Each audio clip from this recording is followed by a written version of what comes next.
ఓం శ్రీ గురుభ్యో నమ. గం గణాధిపతయే నమ. శ్రీ తులసి ఛానల్ నుండి శ్రీ తులసిని మాట్లాడుతున్నాను. యోగం ఎంతో సైన్స్ ఇముడ్చుకొని మనకు మునులు వివరించింది, తాము చేసింది, మనల్ని చేయమనేది యోగం. ఈ యోగంలో లాభం ఎంత, నష్టం ఎంత అనుకుంటే పర్ఫెక్ట్గా చేయగలిగితే మొత్తం లాభమే.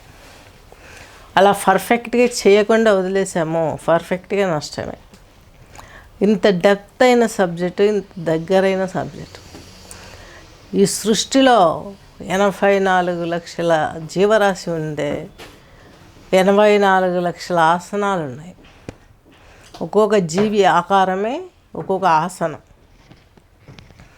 వాళ్ళు అందరూ చేస్తున్నారు, మనం కూడా తర్వాత చేద్దాము. ఏ డిసీజ్కి ఏంటి అనేది ముందు అసలు ఈ సైన్స్ ఏంటి తెలుసుకోవాలి. దీని గురించి చాలా తక్కువ వీడియోస్ ఉన్నాయి.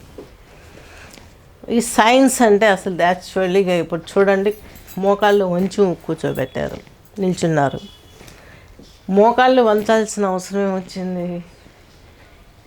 ఈ యొక్క అతల, వితల, సుతల, తలాతల, రసాతల, మహాతల, పాతాళ, ఇవన్నీ కూడా అధోలోకాలు.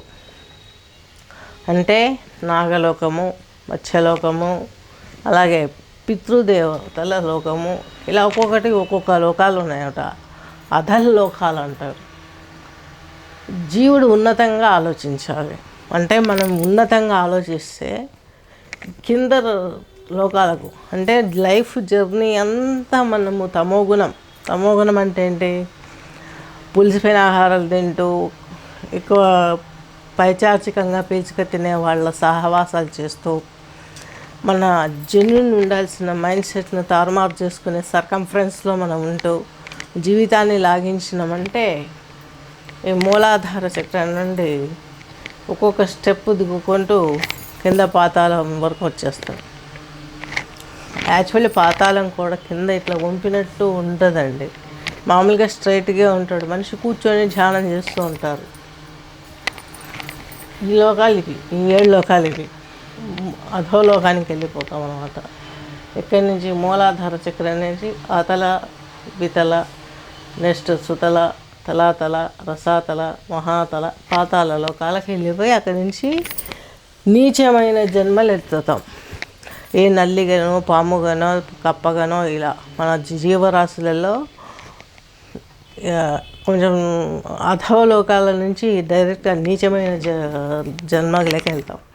చూడండి, కొంతమంది చనిపోతే మోషన్ బట్టలలో పడిపోతుంది ప్రాణితో పాటు. అక్కడంటే అట్లా పాతాళానికి పడిపోయినట్లు లెక్క. అలాగే కొంతమంది ప్రాణం పోతే కళ్ళు ఓపెన్ అయి ఉంటాయి. వాళ్ళు ఊర్ధ్వలోకంలోకి వెళ్ళి అక్కడ జీవిని వదిలినట్టు లెక్క. ఇంకా కొంతమంది స్వామి వివేకానంద కన్యాకుమారిలో తపస్సు చేసుకుంటూ డోర్స్ అన్ని వేసుకొని ఆయన ఊర్ధ్వంగా పోయాడు. అంటే బ్రహ్మరంధ్రాన్ని చిట్లిపోయి బ్లడ్ కూడా వచ్చింది ఆయనకి.